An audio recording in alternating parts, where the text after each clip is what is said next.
YouTubers, MrHolster here. I have a damaged Browning high-power magazine I had to replace, and I haven't bought a high-power magazine since the Clinton administration. So I went on the internet and went to Brownells, found that they're getting $60 a piece for them nowadays, which was a bit of a shocker. But I also found I could buy them for $25 if I bought Meggar magazines, and I think those are the company. I think that's how you pronounce it. Whatever.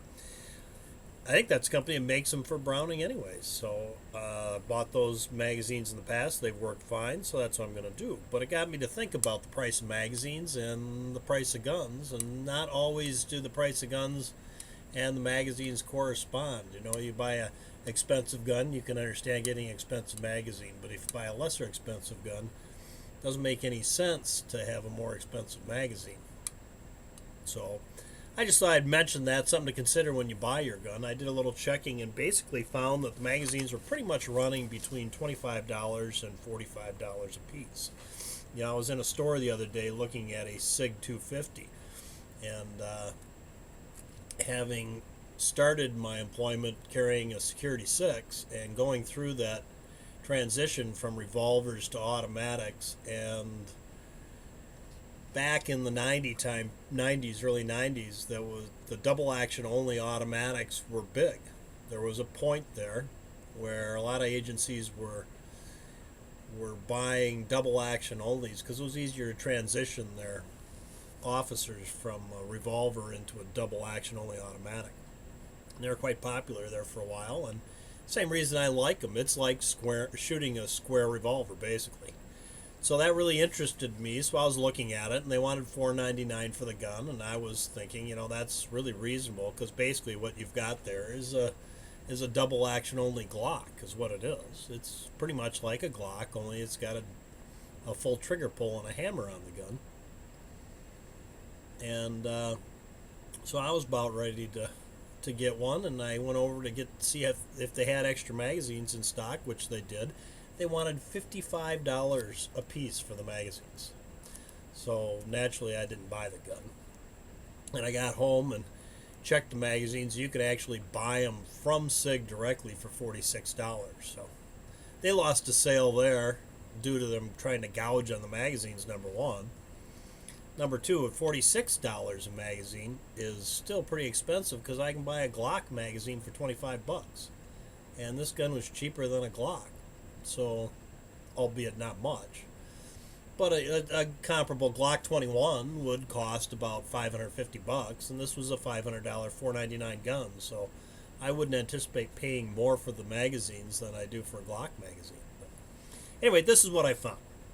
At the $25 price range for magazines, you have the XDs, the Sprinfield XDs, and the Glocks.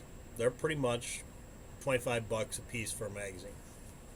Some of them a little cheaper, some of them a little more. The little tiny Glocks, or the 45, whichever designation that one is, 29, 20, 30, 30, not the 30, the one smaller than that, whatever that is, those are a little more expensive. And the XDs, some of them are less.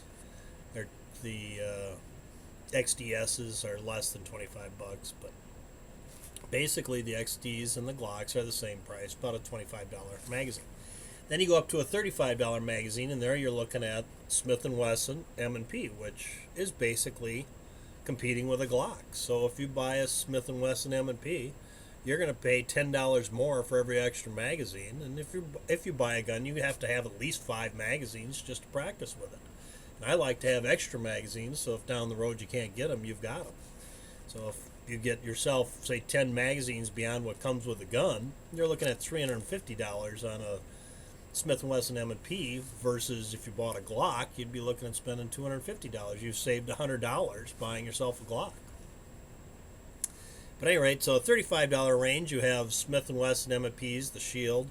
You've got all the car arms guns. They're basically $35 a magazine. And the Ruger SR9, 40, 45, those are basically $35 a magazine. And there's a good example there. The Rugers are a lesser expensive gun than the Glock, and the magazines cost more, which is something you might consider if you're buying a Ruger based on the price. By the time you buy extra magazines, you're going to be paying as much as you would for a Glock. And then you step up in the Walthers, the PPQ, $40 a magazine, which, you know, the Walther's a little more expensive gun, so $40 a magazine isn't that unreasonable. Then at $45, step up to the most expensive magazines. You're looking at the FNs and the SIGs.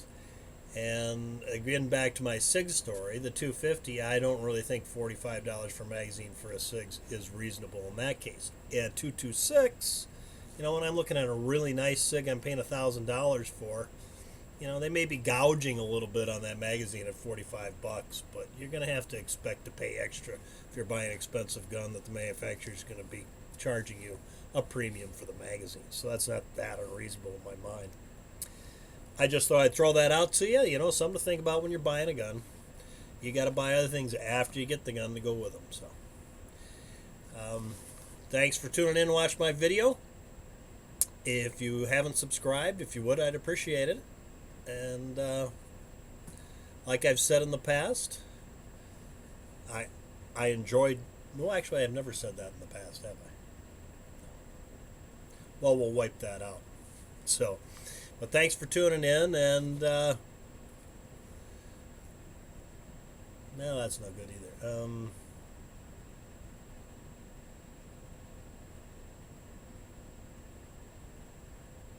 Just thanks for tuning in, and please subscribe to my channel. Thanks.